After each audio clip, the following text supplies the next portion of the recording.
and others who have donated in Jim Blythe's legacy with the Abe Lincoln Scholarship Program.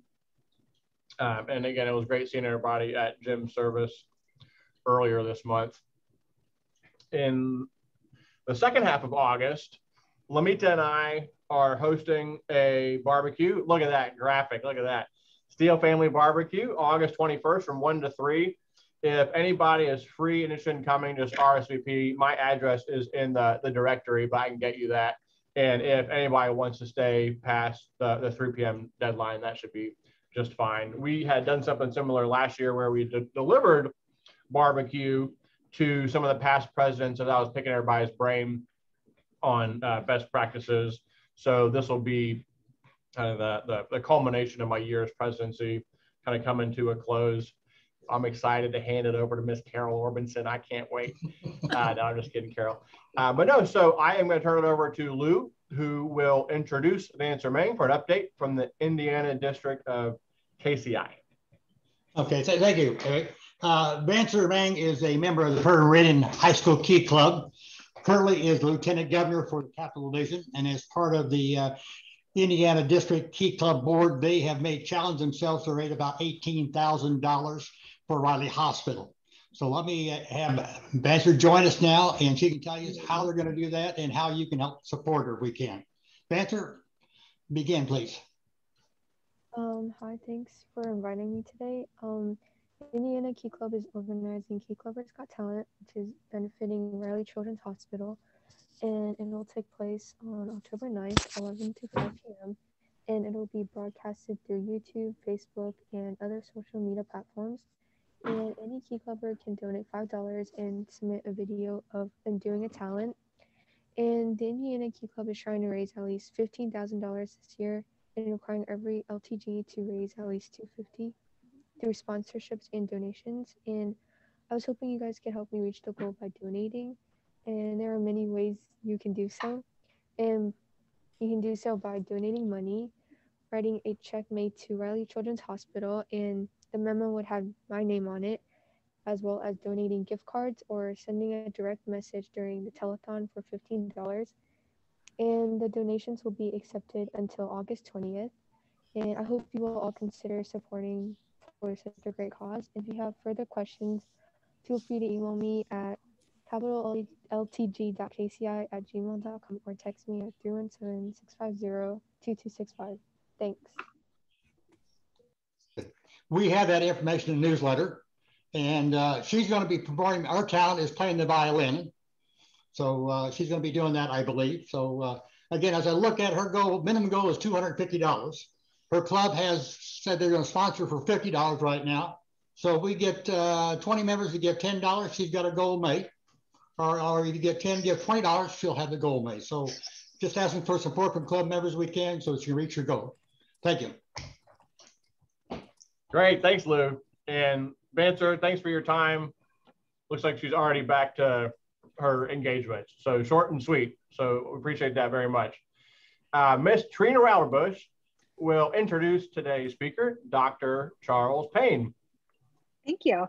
I had the pleasure of getting to know Dr. Payne through his involvement in Kiwanis, and I think he'll touch on a bit of that, but he's one of the lieutenant governors in the Indiana district, as well as a member of the 25 plus Kiwanians who care virtual club that we're both part of. He is the son of a librarian and an elementary school teacher. I think that has informed his path a bit. But in his work at Ball State, he's been part of the African American Oral History Project, among a number of other initiatives addressing diversity, equity, and inclusion, DEI. I invited him to speak with us today, as I know all of you strive to be more informed about the headlines in the news and challenge one another to advance conversations and understanding. DEI and critical race theory are phrases that you may have come to know in recent years or even in recent weeks. They are robust areas of study that are the focus of careers. We can't cover everything in the next 30 minutes, but Dr. Payne will provide us the context and foundation for us to continue with our individual growth and understanding. I would encourage each of you to close your emails, turn your cell phones over, and give your full attention to Dr. Payne. Welcome. Welcome, and thank you. And I'm having to use my cell phone.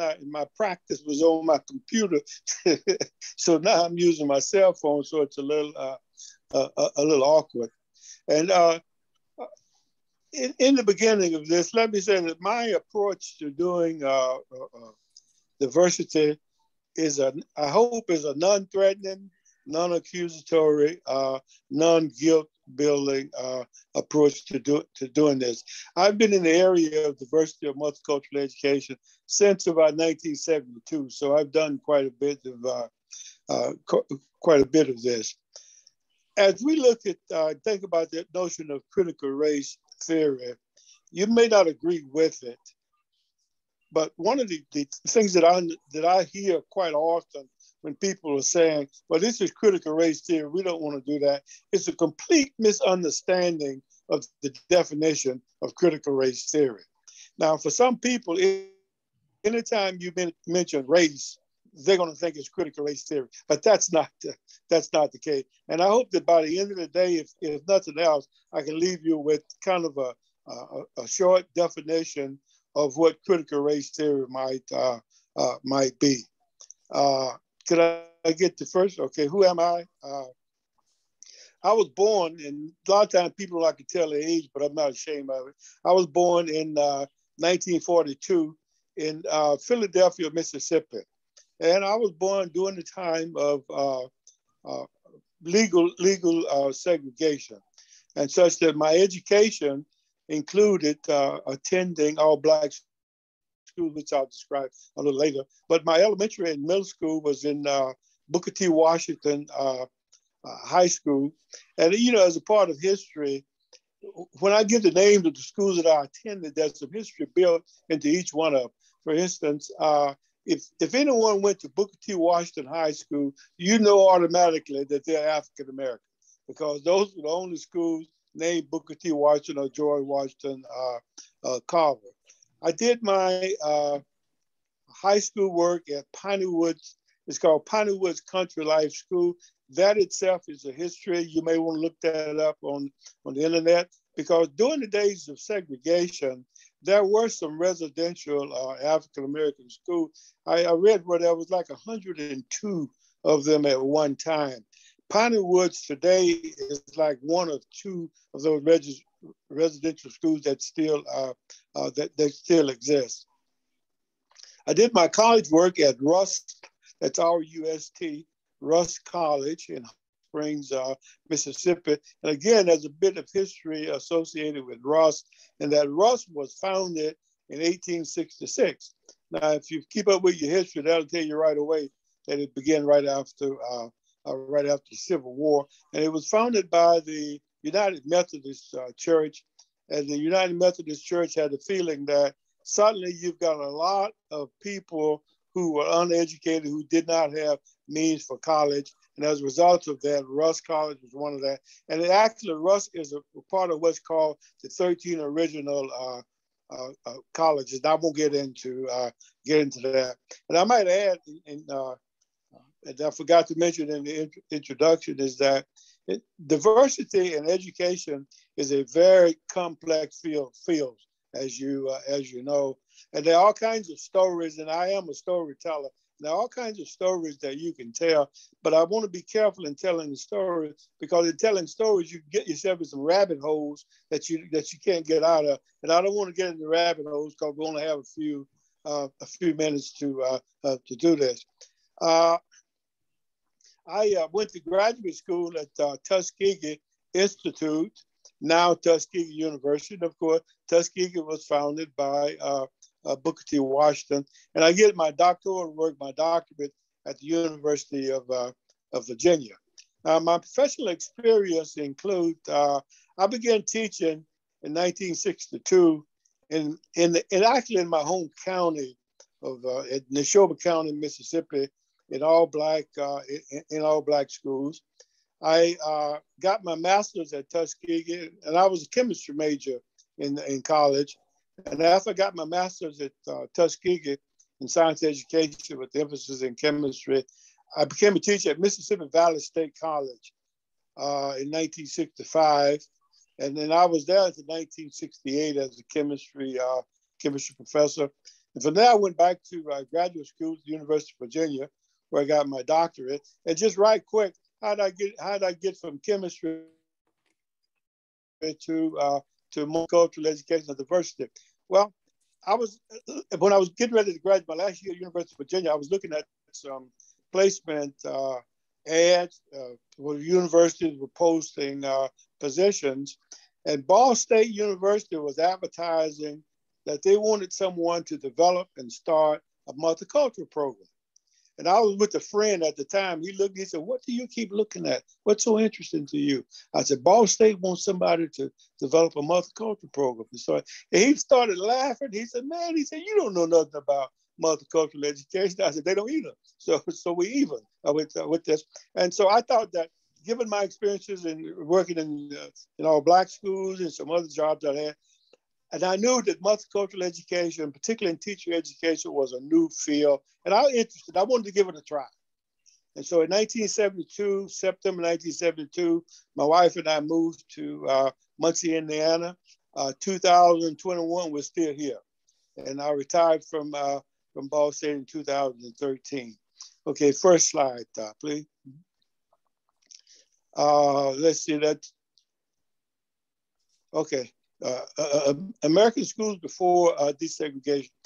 I think in order to put some context to the idea of critical race theory, we need to kind of like climb a mountain. We need to do a few steps before we get to critical race theory.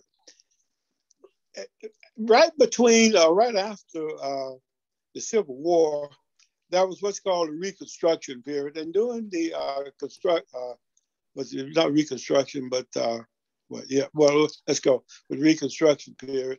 And that lasted for about 12 years.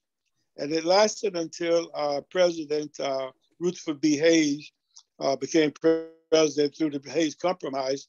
And in the compromise, he agreed to remove the troops from the South. And as he removed the troops from the South, then racism and whites began to take over. The Ku Klux Klan was formed, segregation, some Jim Crow laws were written and things.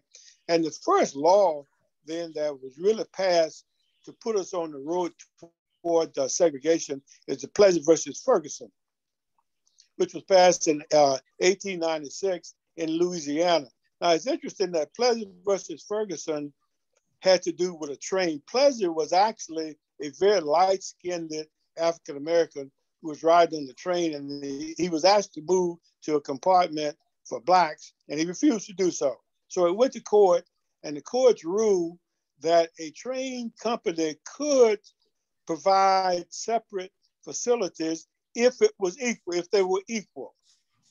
And so we get the term separate but equal. And so while this decision had to do with riding on a train, it was transferred to mean all things could be separate but equal, including schools, including neighborhoods, including church. Everything had to be separate in terms of Blacks and whites, but it also had to be equal. Now, Black would say separate but unequal, but the law didn't say it. It said separate but equal.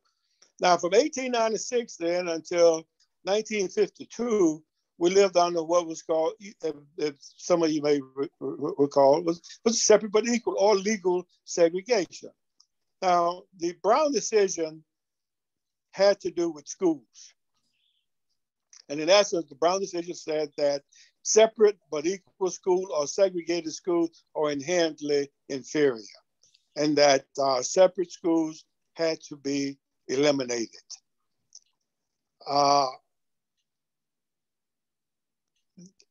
That was what was passed.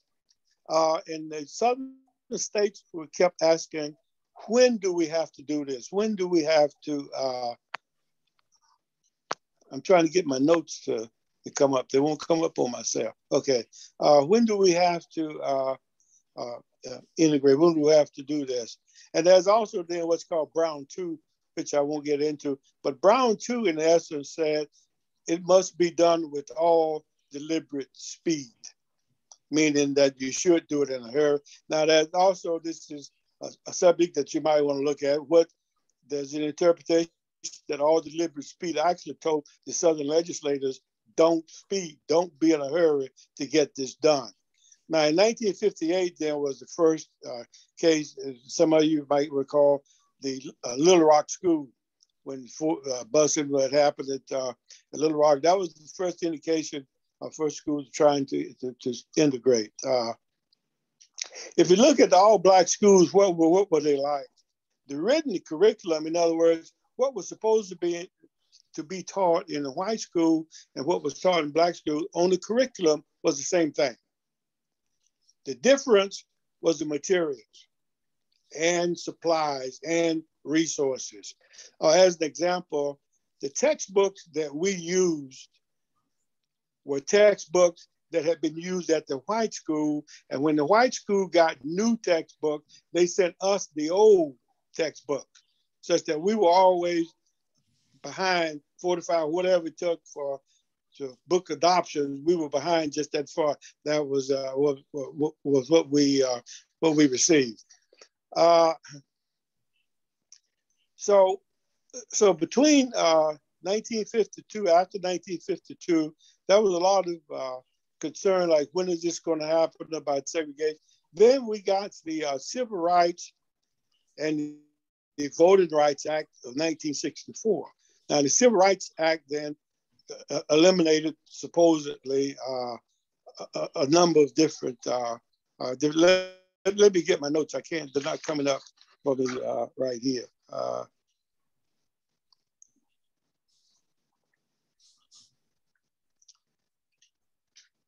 So the 1964 Civil Rights and the Voting Rights Act, and I wanted to mention why did we need a Voting Rights Act?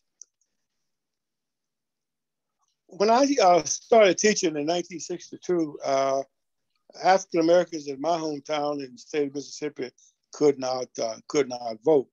Although the Voting Rights, the 1964 Act said that was illegal, that you should be able to vote. Many African Americans were afraid to go vote. They didn't know what would have to, because there was a literacy test. My faculty in the school where I worked at the time, in an all-Black school, had a meeting one day, and people in the community had said the teachers ought to be the leaders. They ought to be the one to go register first.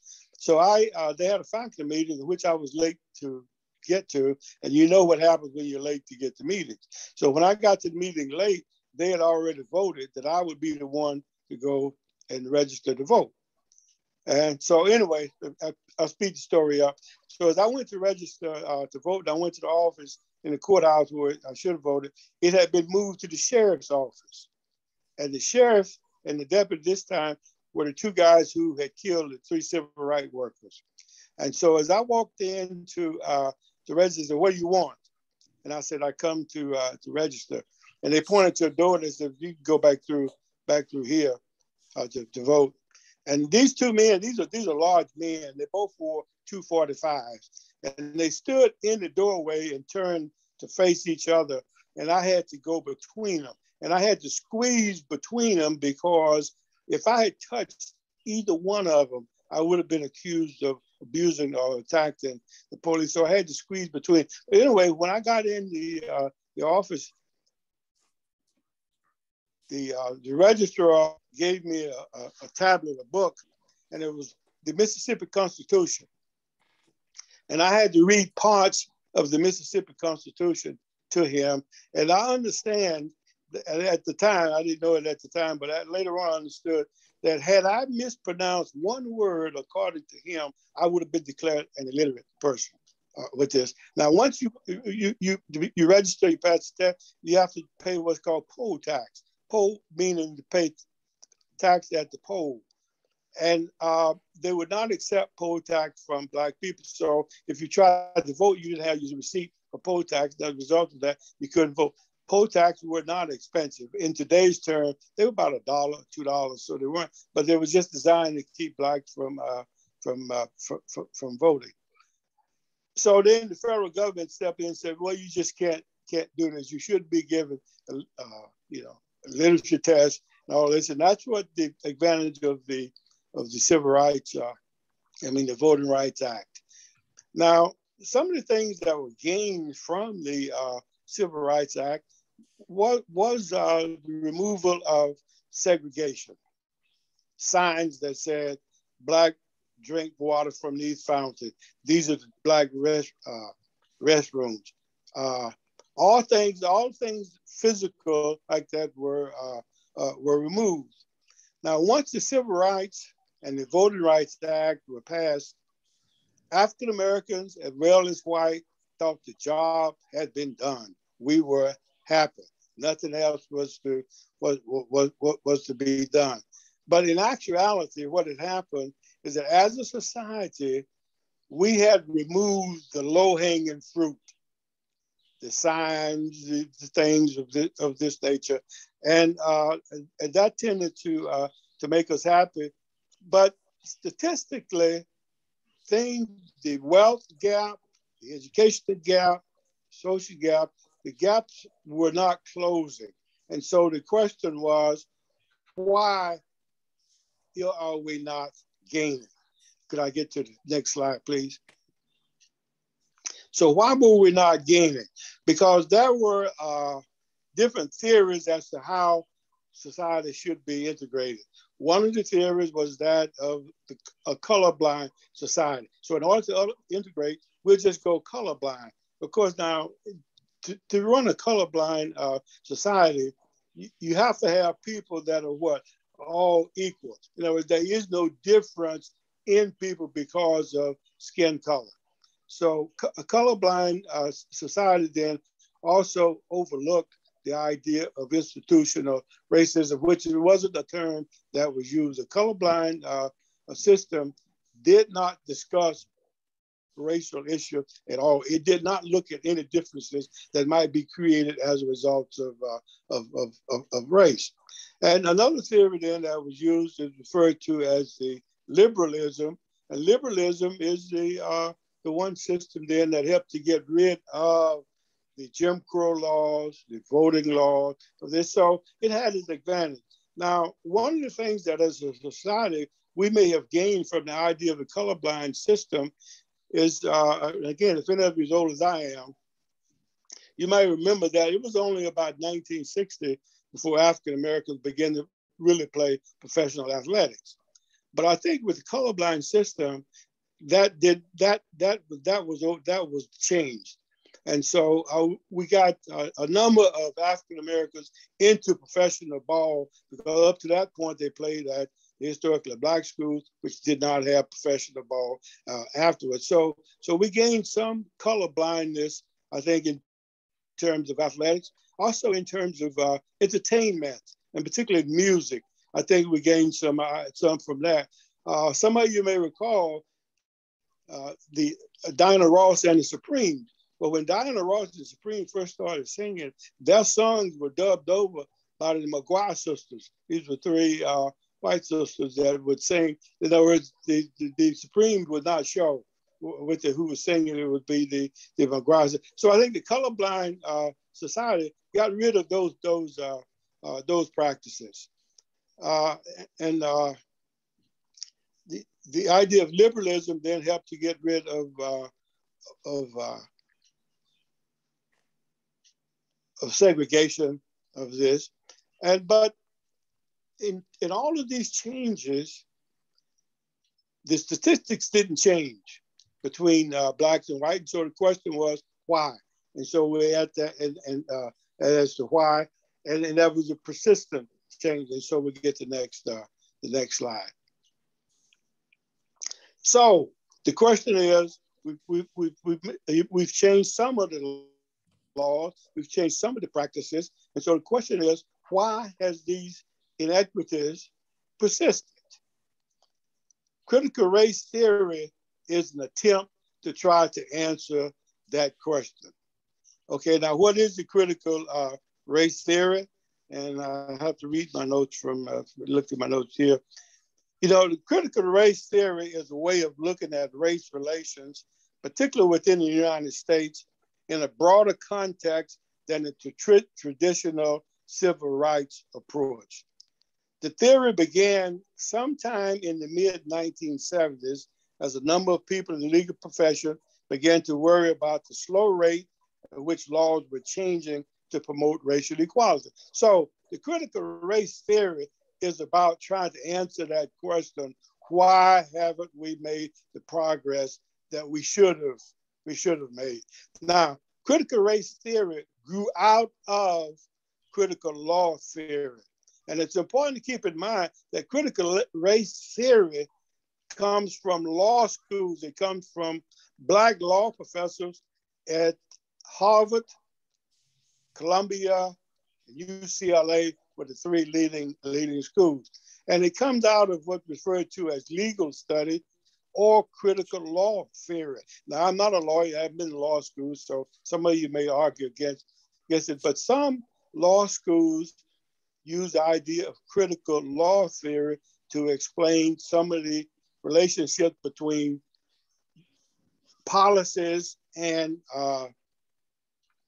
what was happening in society in terms of poverty, economics, unemployment, these things.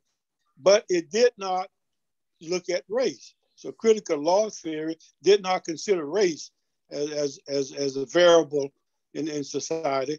And so the law professor said, well, wait a minute, why can't we apply critical law theory to critical race theory?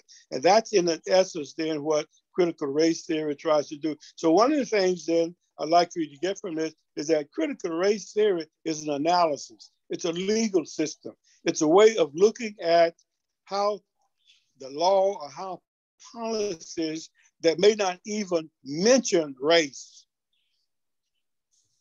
impacted society. An example of this would be the GI Bill. If you read the GI Bill, it has no mention of race whatsoever. It was kind of based on the colorblind society. And so what happened then, and with the GI Bill, it was a bill passed for veterans of World War II, and there were millions of them who came back, and it was intended to help them buy homes, help them to buy businesses, help them to buy farms, and more than all, help them to go to college. And it did a lot of that, except that it did not do that for Black soldiers. A very few Black veterans participated in the GI Bill. Now, there was nothing in the GI Bill that said that this had to be the case. Now, let me back up and get in a rabbit hole here. I hope I can get out of it.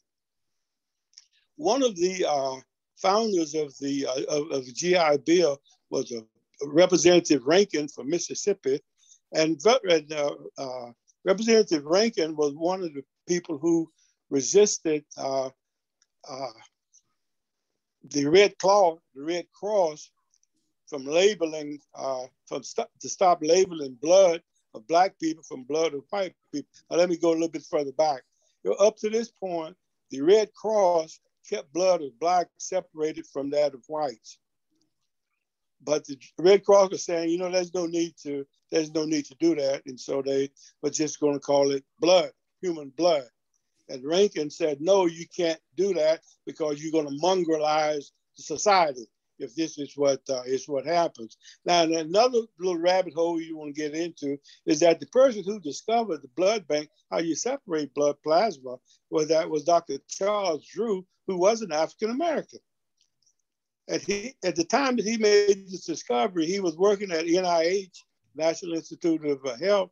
And when he discovered this, he was asked to develop a test so that you could distinguish the blood from Blacks from the blood of white people. And he said that's biologically impossible. And even if I could do it, I'm not sure I would do it. And he was fired as a result of that. Now, let me back out of that rabbit hole. So, Representative Rankin, when he supported the GI Bill, he insisted that states would be in charge of the GI Bill, not the federal government, because he knew that within the states, there would be people in offices that would not allow Blacks to participate in it. That would banks would not make the loans for property with this. So this then became part of the hidden racism. And this is what the critical race theory began to show, is that the institution, it wasn't just individual racism. Up to this point, people thought during the liberalism that racism was among individuals, and also prejudice, private prejudice. It was just an individual type thing, and they never pointed to the institution. Critical race theory begins to look at what we now call institutional racism. In other words, racism that's in the policies and the practices of the institution. And sometimes people who implement these policies are unaware of the racial implications that are there. Okay, so the two theories then, color blindness and liberalism, did not acknowledge institutional racism. Can I get the next slide, please? Okay.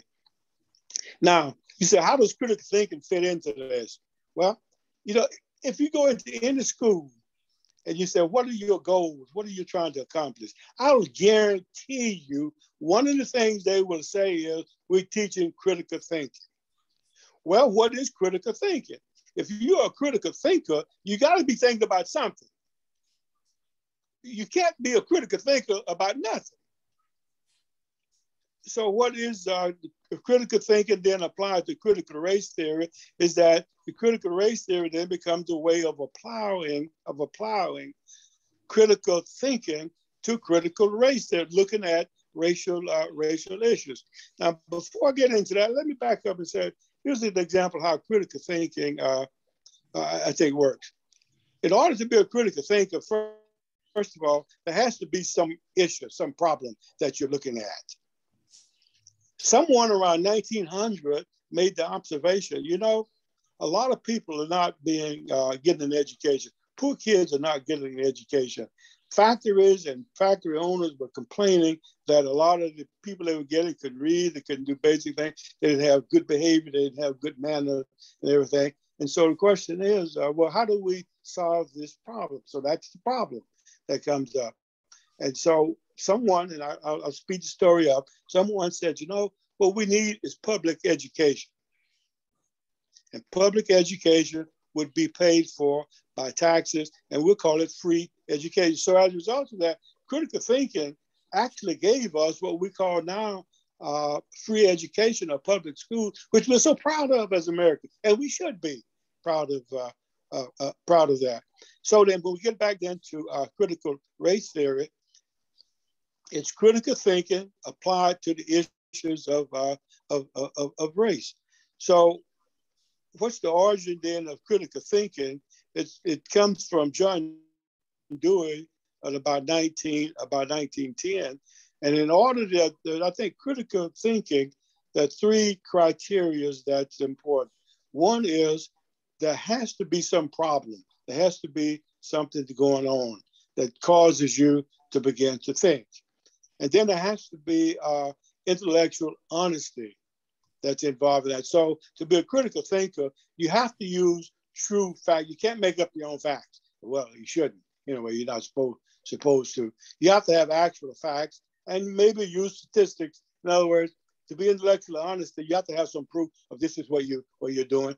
And then once you have these two, you have to make sound judgments. So you might see a problem. You may come up with a possible solution.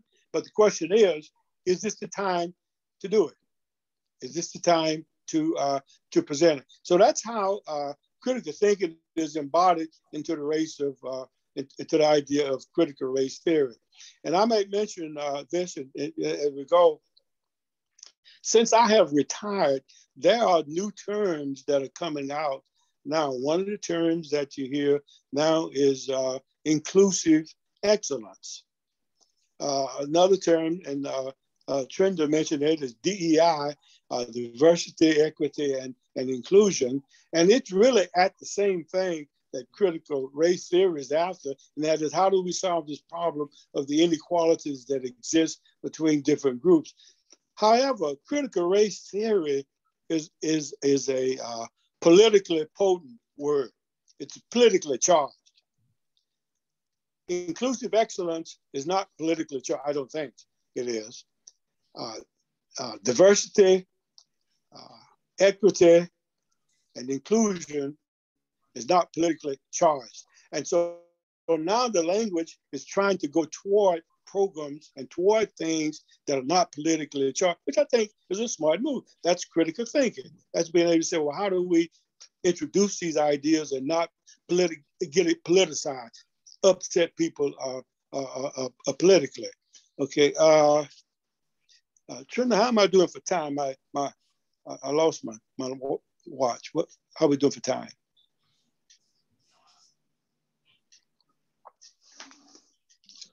Sorry about that. About 10 to 15 minutes. Oh, okay. Okay. I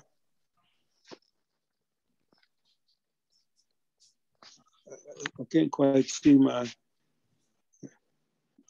Okay, I've talked about next slide, please. Okay, what are some of the major criticisms then of the critical race theory? One of the things that you hear is that it teaches white kids to dislike America or to feel guilty with this. And then it also teaches African-American kids that all whites are racist. None of that is true. That some people might teach those things, but that's not what critical race theory is trying to do. What critical race theory is trying to do, it's a legal, critical race theory is a legal analysis of what happens when you have certain policies that don't include, do not look at what happens to different races. Now, in any profession, just as there are lawyers, there are doctors, there are several people within any profession who probably shouldn't be there. There are some teachers, without a doubt, teaching diversity or history that probably wouldn't be. So I won't say that there aren't some teachers who probably. I've been in classrooms. I supervised student teachers when I was at Ball State. And I had been in classrooms where when I left, I really felt bad. There was a history class, and I listened to the lesson as it was taught. And I would walk away feeling really bad and say, boy, the message that the kids got from that is not the message that I would like for them. So yeah, there are probably some teachers who may be teaching that, but that is not the intent of the idea of critical race theory. Now, first of all, critical race theory probably is not taught in high schools. The result of some of the things may be taught, but critical race theory, as I'll point out later, is taught in law schools. It's a legal type of effort. The other thing, criticism, is that critical race theory ignored some of the things that were working. For instance, people who criticize critical race theory would say it ignored the colorblind society. It ignored the liberalism society, and that these were things that were working. Well, they were working up to a point. And as I tried to point out, they brought some good things into society. They brought some things there. Now, as Americans, we're on a journey. We're not toward a destination. The whole idea of equality here is it's a journey. It's not a destination there. Such that on a journey sometime, you go by some of the same places again. It would not surprise me if I could live that long. We can live that long. I don't think we can live long enough. It would not surprise me that one day Americans may return to a colorblind society. When things have been equalized to the point that race is not a determinant, then you can go to a colorblind. It may be we may return to liberalism, I think, at some point. So we may circle back into some of the same things here that we're talking about now. But one of the criticisms then, as I've read some of the criticism, is that the critics of critical race theory still do not acknowledge institutional racism. They still do not acknowledge that within some of the governmental policies, race is hidden. The impact of race is hidden within the policy, and so that's some of the criticism of it. Then there's also what's called, it's not what's called, but there's also the 1619 curriculum that some schools are using. And the 1619 curriculum does use some of the ideas from critical race theory.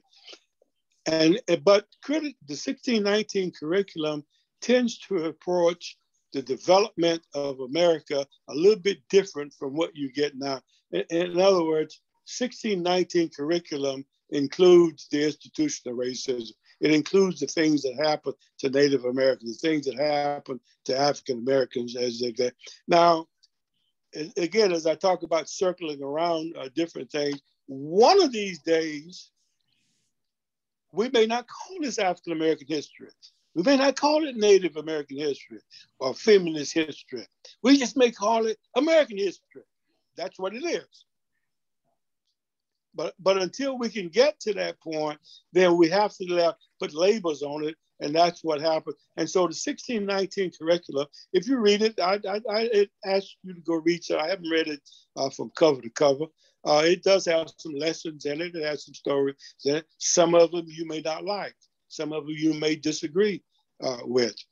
One of the things that you find, though, in the critics of critical race theory is that they tend to agree that some of the observations made by the critical race theorists does exist, but they do not agree with are the solutions that critical race theory might offer. As an example, a quick example of this, I agreed with desegregating the schools. I agreed with an integrating society.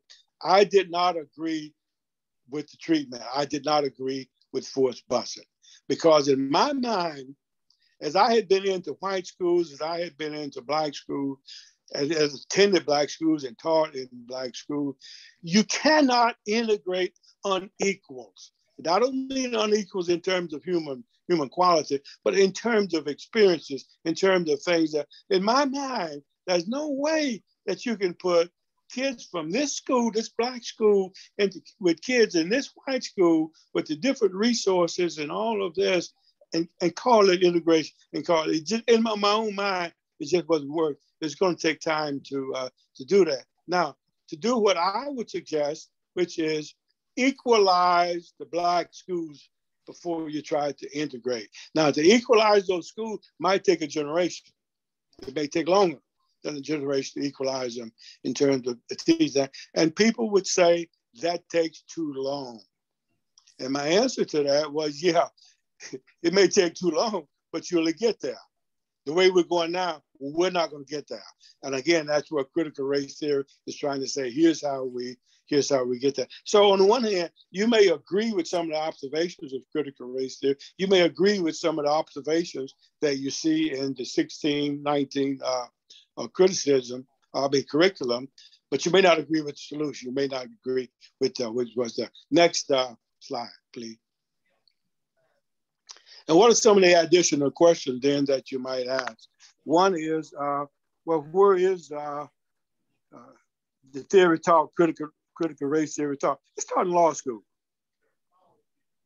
Not all law schools do that now. Not all law schools teach that. Columbia is the one that comes to mind. Harvard comes to mind. UCLA are some of the ones that I've seen. So critical race theory really isn't taught in high school. African American history is not critical race theory. Now, African American history might include some of the analysis that comes from critical race, but Black history itself is not critical race theory. This is small. And why is there resistance to the idea of critical race theory? One of the big resistance is because it includes what the institutions can do, like government. It includes government. It looks at state policy. It looks at policies in school. As a consultant, I've worked in schools with superintendents and school boards, and I've pointed out some of their policies. I said, look, if you follow this policy out, who are you really after here? What's going to really happen here in terms of who's going to get suspended and who's not going to get suspended? So critical race theory then begins to look at those things, and this becomes uncomfortable things. Many people, including myself, are uncomfortable with some of the issues that come up in. I often use the example of you may become uncomfortable, but you have to do it. My daughter, who's now deceased, but when my daughter was a teenager, when I first started talking to her about sex, I was uncomfortable, very uncomfortable about with that, but I had to do it. And so I think that as Americans, we need to be fully aware of our culture. I mean, not but our history with it. And so there's going to be some uncomfortableness in this. As a professor teaching diversity, I was very uncomfortable in explaining some of the things that had been done to different groups in America, but yet it had to be done. And in closing, I would say that African-American history, at least as I see it, and as an African-American, it is not my intent to destroy America. It is not my intent to portray America as racist and as a bad country. I think America is great because of all of the things that we talk about in terms of history. We've tried to overcome them, and we have overcome a lot of them.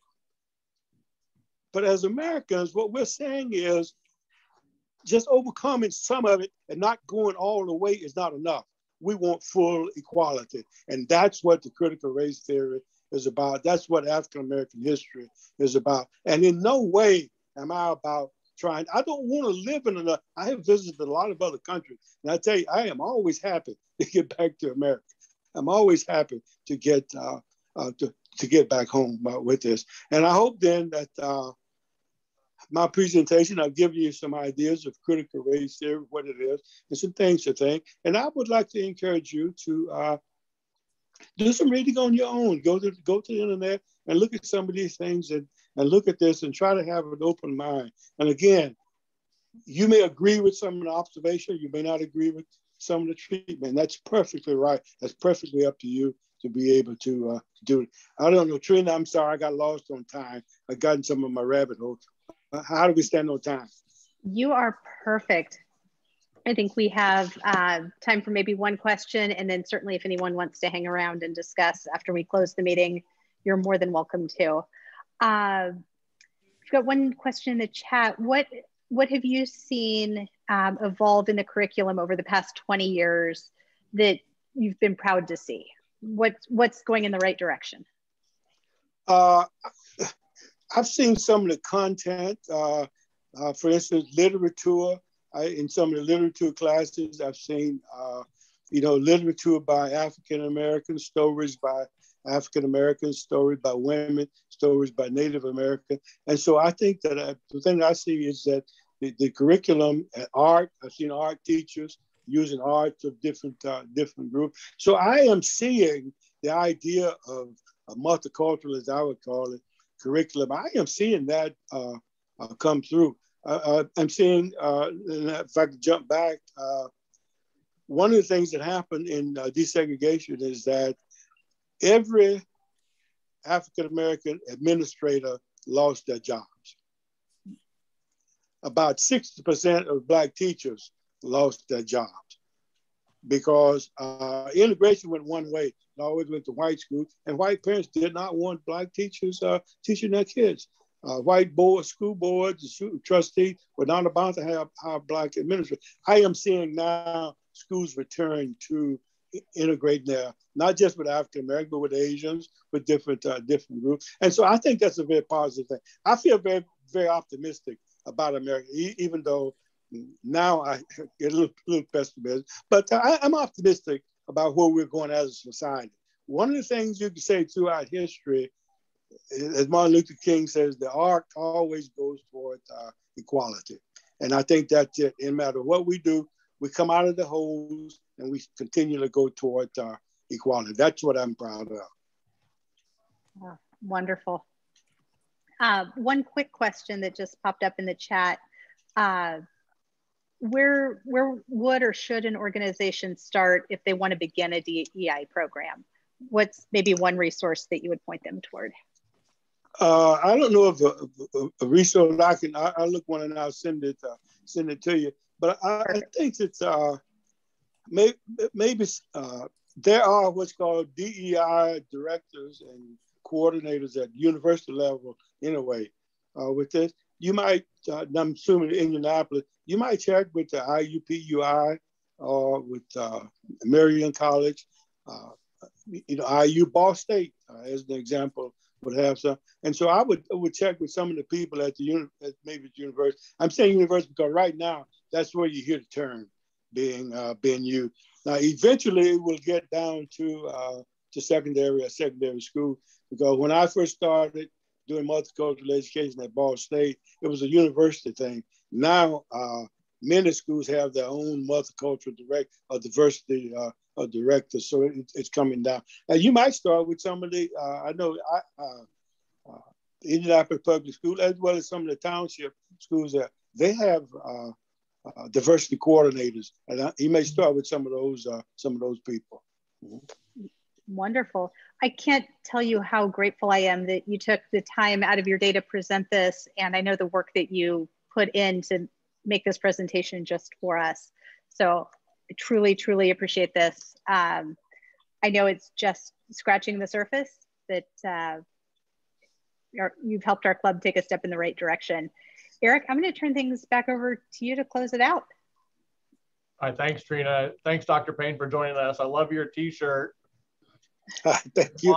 T-shirt. So, Charles, if you ever have time in early February, we would love to host you for our club's signature event, the Abe Lincoln Scholarship Awards.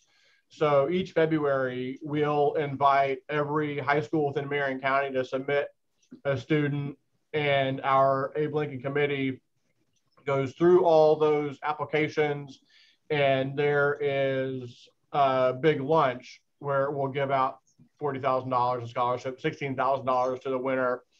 And ooh, I hope it would show Central Indiana that the Downtown Kiwanis Club takes equality in education very seriously. And if you're able to join us, oh man, it's a tearjerker of lunch, seeing what these kids have overcome, whether it's illnesses, abusive households, first generation immigrants from all over the world. It really is something, Charles. So I'll make sure you receive that invitation. And we had to miss it last year because of COVID. Oh yeah, it was virtual, but it really is our club's marquee event. We had submitted it years and years ago at the Kiwanis International Foundation, the convention, the international convention years ago. But a small donation we made in your name to 913 Sports. They serve 50,000 kids annually through a youth cycling program in Indiana area schools. So Dr. Payne, our grant cycle, our external grant cycle ends September 1st. So we'll make sure you get a grant application. If there are any nonprofits you think would benefit, it really has been part of the external grant process. If we're supporting youth cycling events or sports that have tended to attract, you could say, kind of a narrow swath of the Indiana demographics, whether it's yoga, tennis, golf, basketball, et cetera, our external grants have tried to really address some of those discrepancies in sports. So again, Dr. Charles, thanks so much for your time today. I really learned a lot. And I, as a product of the 80s, growing up, learning about greenhouse gases getting trapped in the ozone and increasing the temperature of our planet, to constantly have to explain that the rest of your natural born life after third grade, I do think that our education needs to be revisited and the material needs to be revisited to keep it current so everyone can be proud of their history. Please join us next week. We'll be back on Zoom with former First Lady Judy O'Bannon. And then after that, we will be back meeting in person at the Columbia Club. So Dr. Charles, thanks again for joining us. Thanks everybody for your time today, and our meeting is adjourned.